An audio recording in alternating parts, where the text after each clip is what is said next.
Content warning. Passive suicidal thoughts. Chapter 4. Bits and Pieces. Dr. Cassandra Lord. Maybe it was the way I addressed her, but Mary refused to answer my very important question. I am still fully naked, and I know that if I'm going to be of sound guidance and support to my companion upon his waking, the last thing I want is to appear at his bedside wrapped in my comatose-ridden makeshift toga. Damn it! I sigh and run a hand down my face. Okay, Cass, I think to myself. It's a robot. It's highly unlikely that you or the other engineers cared enough to factor curse words into the ship's codex.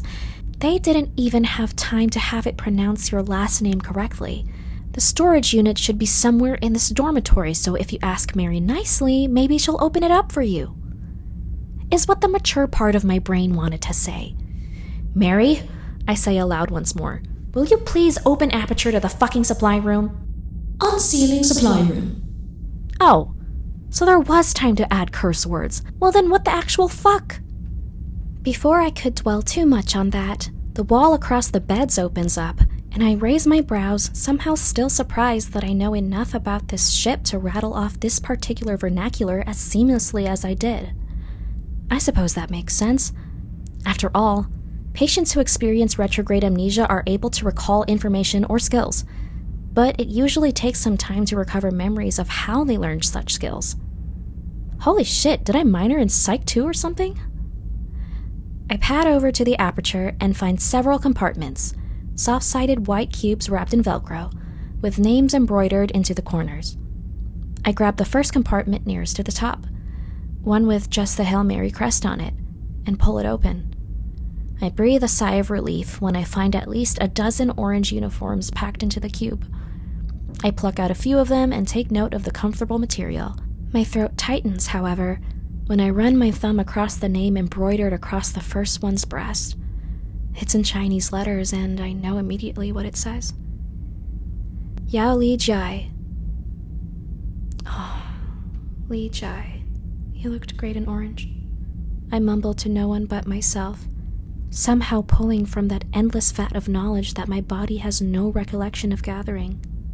When I am met with nothing but silence, I set his uniform aside and rifle through the rest of the uniforms to find my own. Sure enough, I find a much smaller jumpsuit, and am immediately surprised upon finding what's embroidered across the heart of the material. Panginoon. That says Panginoon. My throat tightens with an unsuspected grief. I have no proof, but somehow I know this is Yao's doing. Thank you, I whisper over to him, clutching the suit to my chest. I take a moment to put it on, and decide right then and there that once I get settled, I'm going to dress him in his uniform and give him a proper send-off into space. It's what he would have wanted, I tell myself, knowing we must have discussed some form of disposal if one of us were to pass away before we had the chance to take our own lives at the end. Surely, we've discussed that. Heroine. Alicia Ilyugna, the backup engineer that would take my place in the event of my demise, declared with her thick Russian accent as she tossed an arm around my shoulders. Right up the arm. Always wanted to try it, and what a way to go, yes? I snorted out a laugh and widened my eyes. You're serious? I shot a look to Commander Yao, who was also winding down in my quarters for the night after a long day of Hail Mary training. What did you choose? Heroine. He shrugged, a smirk playing at his lips. I blinked at him, then shook my head. You're both fucking nuts. What? We're gonna die anyway. Alicia snorted and stretched herself out on my tiny bed. Might as well go out high as fuck. As much as I love that for both of you, I grinned with a shake of my head. I'm going out the old-fashioned way, thank you very much. Alicia blew out a raspberry. Boo. You're going out like a fucking dog, Cassandra. Why not do something fun like fucking, She gestured vaguely at me. I don't know, LSD? You really think Strat's gonna find me LSD? She got us both heroin. Yao shrugged again. I'm sure if you talk to her tomorrow, she'll find you a lethal dose of LSD by next sunrise. I'm not going out by LSD. Alicia lifted her hands in a what the fuck gesture. Why not? Because, I strained, angling myself to face both her and Yao. I'm a fucking baby, Alicia. The only reason I haven't killed myself yet is because I haven't found the least painful or miserable way to do it. So if I'm going out, I'd like to not be high out of my mind. I'd rather just have the mission kill me first or go to sleep and not wake up again, alright? At least I'll have died doing something with my goddamn life. I wasn't expecting the silence. Not after knowing how morbid this entire thing already was. We were selected for a mission. The spaceship would never return to Earth. We were given the option to end our lives on our own terms. This shouldn't have caused such a dramatic pause. Yao's shoulders slowly dropped. Alicia blew out a breath. Jesus Christ, Cassandra. She winced. I knew we all had death wish, but I didn't know you had a death wish. Ilyugna. Yao warned. Can you just... She waved his warning away and sat up again, fully facing me. Promise me you'll at least try to make it to the end. I wasn't sure what I was expecting her to say, but it certainly wasn't that. She stared at me intensely. It was the most serious I had ever seen her. I mean, I know we are going on this ship to die, but I at least want you to go out peacefully.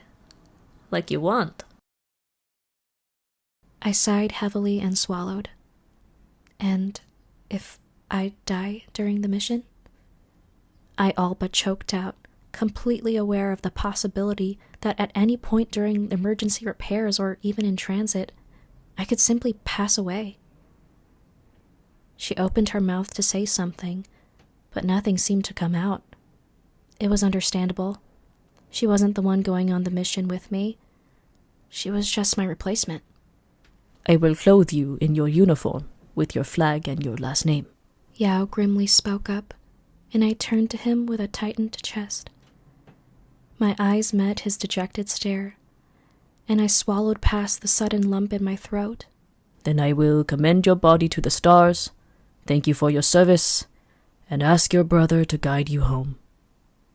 My nose stung with oncoming tears, and I took in a breath, feeling more grateful that of all the people who had applied to be our captain, Yao Li Jai was the most qualified for the job, and I couldn't imagine a more honorable friend or person to end this life with.